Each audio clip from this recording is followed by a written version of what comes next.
किशोरी मोहे अपनो कर ले जो, लाडली अपनो कर ले जो।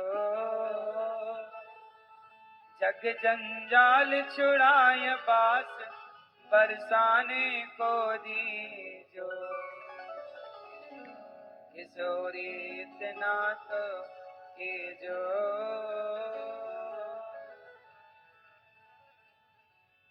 जग जंजाल छुड़ाए बास बरसाने को दीजो।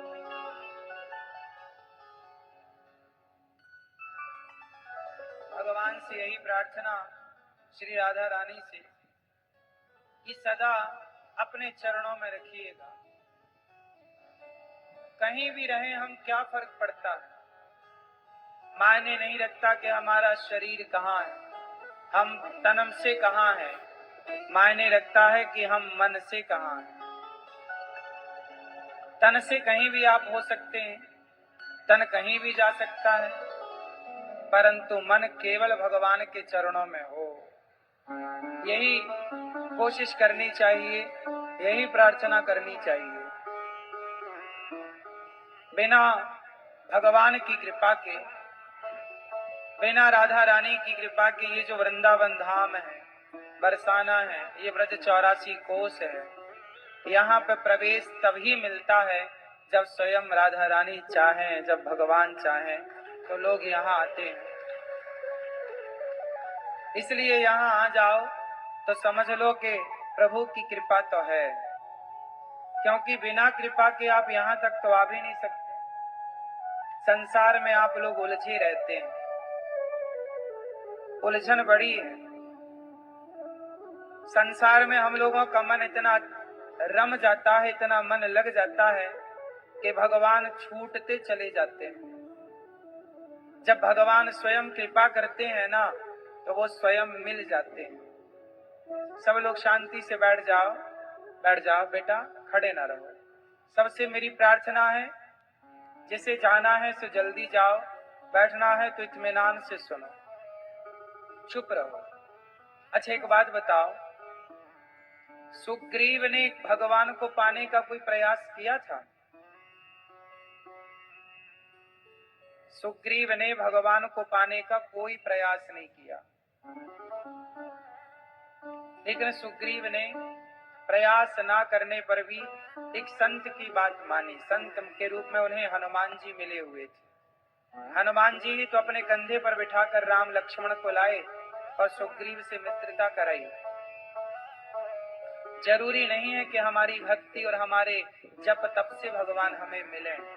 भगवान को पाने की एक लाइन नहीं है कि आपको ये लाइन क्रॉस करनी पड़ेगी तब आपको भगवान मिलेंगे। इतनी भक्ति करो, इतनी पूजा करो, इतना व्रत करो, इतना जप करो, ऐसा कहीं नहीं लिखा कि इतना जप करने से भगवान मिलते हैं, इतना तप करने से भगवान मिलते हैं, इतना ये काम करने से भगवान मिलते हैं। हमारे किसी काम से भगवान हमें नहीं मिलते। भगवान फिर हमें कैसे मिलते हैं? आही तुकी कृपा से। जब स्वयं भगवान हम पर कृपा कर दें तो भगवान हमें मिल जाए। तो हम करें क्या उस कृपा को पाने के लिए? भगवान की कृपा सदा किस पर होती है? जो व्यक्ति दया से भरा होता है, जिसके भीतर करुणा होती है, जो व्यक्ति दयावान होता है, जो औरों का भला चाहता है, जो सबका भला करता है और भला सोचता है।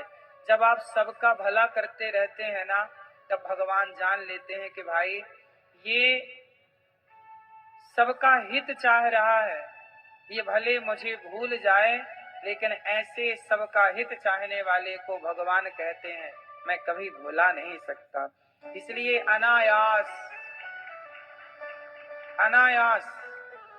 जब राम शबरी से मिलने गए तो शबरी को गालियां देने वाले और शबरी का अपमान करने वाले लोग भी वहीं रहते थे। शबरी जब पहली बार गुरु जी के पास आई तो शबरी को देखकर लोगों ने बड़ा उनका विरोध किया। अरे ये महिला, ये तो अपवित्र है, ये है, इसे हटाओ। लोगों को अपनी पूजा पाठ का बड़ा घमंड था कि हम बड़े पुजारी, बड़े भक्त, हमें भगवान मिलेंगे। लेकिन बड़े बड़े तपस्वियों को भगवान ना मिल पाए और राम शबरी माता का पता पूछते पूछते शबरी के घर चले गए। यदि जब तब से भगवान मिलते, ज्ञान से भगवान मिलते, तो शबरी तो बहुत पढ़ी लिखी भी नहीं थी, बहुत विद्वान भी तो नहीं थी ना शबरी माता। कब शबरी काशी को धाई, कब पढ़े आई गीता, साचे मन के मीता रघुवर, साचे मन के मीता। बड़े बड़े ज्ञानी भगवान को ना प्राप्त कर पाए, पर सहजता में भगवान को भक्त प्राप्त कर लेता है।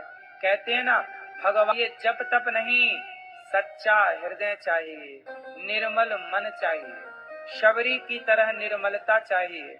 गुरु ने कहा है कि राम आएंगे, बस विश्वास गुरु वचनों पर इंतजार करती है। राम मिल गए।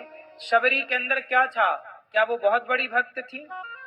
नहीं, शबरी सरल थी। क्या थी? क्या थी? क्या थी? सरल।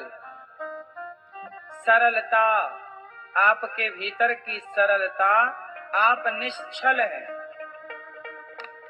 कई बार क्या होता है, आप हमारे सामने बैठे होते हैं, कई बार क्या होता है, आप हमसे बात कर रहे होते हैं, लेकिन बहुत लोग ऐसे होते हैं जो बात करेंगे आपके हित की, आपके मुंह पर, लेकिन वो आपके प्रति छल का भाव रखते हैं, भीतर से कपट होता है। ऊपर से ऐसा लगता है कि वो आपका हितैषी है, वो आपका है, लेकिन भीतर से ना वो आपके प्रति छल का भाव रखता है। किसी के भी प्रति आपके अंदर यदि छल